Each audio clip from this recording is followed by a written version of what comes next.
से एक साधारण टाइम डिवाइस बना देती है जो थोड़ी देर बाद आवाज करेगा। जमीन पर मरे पड़े अपने पिता को देखकर उसके दिल में अचानक गहरा दुख भर जाता है, लेकिन उसे याद आता है कि उसकी छोटी बहन अभी भी खतरे में है। वो आंसू रोकते हुए जमीन में धसी अपने पिता की तलवार निकालती है और चुपचाप ड्रैगन की गुफा की ओर बढ़ जाती है। ड्रैगन पहले से ही अनुमान लगा चुका था कि लड़की अपनी बहन को बचाने जरूर आएगी, इसलिए वो उसके आने का इंतजार कर रहा था। उसी समय राजकुमारी द्वारा बनाया गया टाइम डिवाइस आवाज करने लगता है। उस आवाज से ड्रैगन का ध्यान उधर चला जाता है। ड्रैगन को लगता है कि लड़की आ गई है।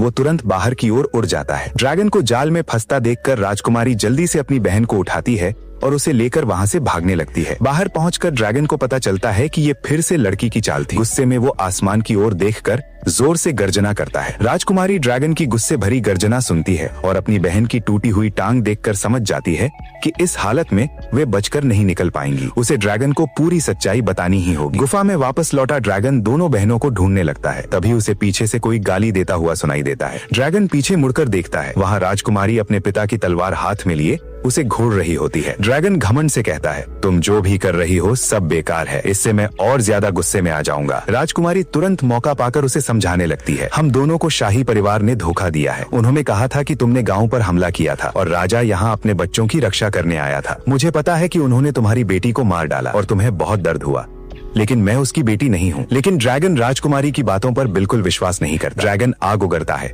राजकुमारी उस आग को पास के पानी के तालाब की तरफ मोड़ देती है। तालाब का पानी उसे तुरंत